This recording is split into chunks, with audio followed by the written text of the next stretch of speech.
Hello guys, मेरा नाम प्रेम पवार। इन दिनों हम ऑर्गेनाइजिंग चैप्टर से सीख रहे। अभी तक हमने कैरेक्टरिस्टिक देखा, ऑर्गेनाइजेशन उसका मीनिंग देखा, प्रोसेस भी देख लिया।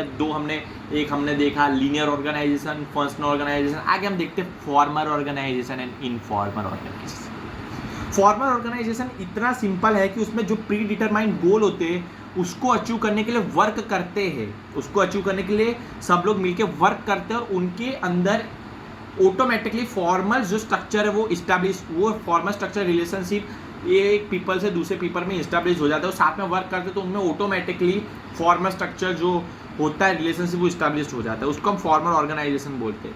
लीनियर ऑर्गेनाइजेशन हमने जो सीखा और फंक्शनल ऑर्गेनाइजेशन सीखा वो इसके ही टाइप है। फॉर्मल जो फॉर्मल ऑर्गेनाइजेशन है उसकी वो टाइप है।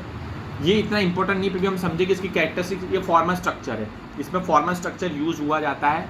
फॉर्मल स्ट्रक्चर मतलब the administrative form formal structure very costly to achieve. इसमें गोल अचीव करने के लिए एकदम सावधानी से गोल अचीव किया जाता है। इसमें फ्लेक्सिबिलिटी नहीं की जाती। इसमें नो चेंजेस होते हैं। जैसा है फॉर्मल स्ट्रक्चर वैसा ही रहेगा।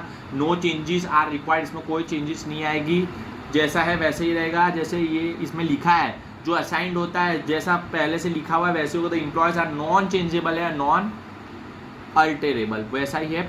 इसमें कोई चेंज करने की जरूरत नहीं। इसमें भी ऐसा होता है delegation power from upper two lower. जैसे हम लीनियर में जाते थे डेलीगेशन ऑफ पावर होती है, रिस्पॉन्सिबिलिटी ऊपर से नीचे से जाएगी, top level to bottom level management. Large size है the organise structure comparison of large size है। ये लार्ज साइज है। पर्टिकुलर रिलेशनशिप मैंने बोला ना, रिलेशनशिप फॉर्मल स्ट्रक्चर में ऑटोमेटिकली क्या हो जाए, पैदा हो जाए।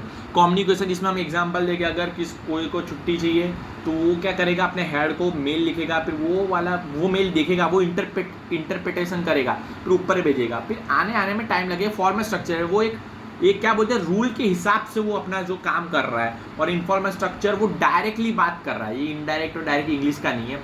वो डायरेक्टली आके वो बॉस को बोला मेरे को कल छुट्टी चाहिए। ये इनफॉर्मल स्ट्रक्चर होता है। फिर भी ये formal structure. Communication done only to formal method से। फॉर्मल मेथड मतलब एकदम स्वच्छ मेथड से, एकदम प्रोफेशनल मेथड से डन कर रहा है। फॉर्मल मेथड में ऐसा ही होता है। अब इनफॉर्मल ऑर्गेनाइजेशन, इसमें क्या होता है, informal organisation internal relationship form own. इसमें भी जो इंटरनल रिलेशनशिप है वो ओनली फॉर्म होता है क्योंकि साथ में लोग काम करके गोल को अचीव करने के लिए भागते हैं।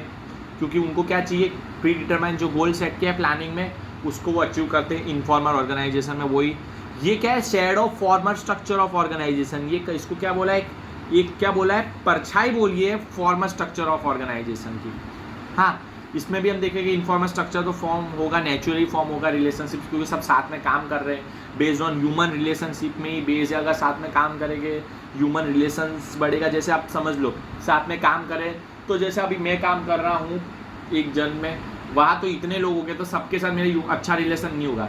जो मेरे जैसा, इसमें क्या लिखा है कि जैसा हमारा सिमिलर काइंड ऑफ फीलिंग वाले होते हैं, इंटरेस्ट वाले होते हैं, वैल्यूज़ होते हैं, जिससे हमारा सब मिलता है, हॉबीज़ हैबिट्स, तो वो लोग एक ग्रुप बना लेते हैं और दूसरे लोग एक ग्रुप बनाते हैं। बेस्ड ऑन ह्यूमन रिलेशनशिप में अगर एक जगह काम करते हैं वहाँ भी अलग अलग ग्रुप बन सकता है। एवर चेंजिंग है इसमें, चेंजेस तो होती रहती है। When an employees leave on group and join, इसमें क्या है, जैसे एम्प्लॉयज एक यूनिट से निकले तो दूसरी यूनिट में ज्वाइन करेंगे और वो न्यू इन्फॉर्मल स्ट्रक्चर बनाएंगे। इन्फॉर्मल ऑर्गेनाइजेशन होगा तो वो एक जगह लिखे या इन्फॉर्मल स्ट्रक्चर, ऐसा नहीं वो इधर चेंज हो गया वो दूसरी जगह जाएगा तो वह इन्फॉर्मल स्ट्रक्चर बनाएगा।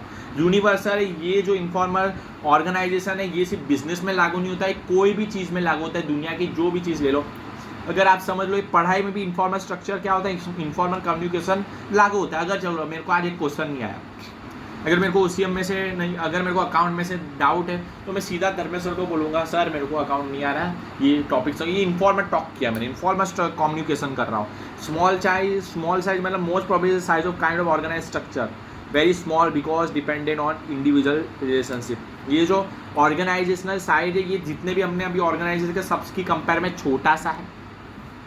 ये बिजनेस, ये स्मॉल बिजनेस यूनिट में यूज है, ऐसा नहीं, बिजनेस यूनिट तो बड़ा ही है, बट ये जो स्मॉल साइज किसका, ये इनफॉर्मल ऑर्गेनाइजेशन का स्मॉल साइज, या डाउट होगा है ना। There can be more number of such group are normally small in size, lack of control, या कंट्रोल की कोई जरूरत नहीं क्योंकि ये लोग ऑटोमेटिकली इंटर रिलेशनशिप डेवलप कर लेते हैं, इंटरनल रिलेशनशिप बना लेते हैं, तो या कंट्रोल की जरूरत नहीं, ये लोग खुद ही सब क्या मैनेज कर लेते हैं। तो ये आपका क्या इनफॉर्मल ऑर्गेनाइजेशन हुआ।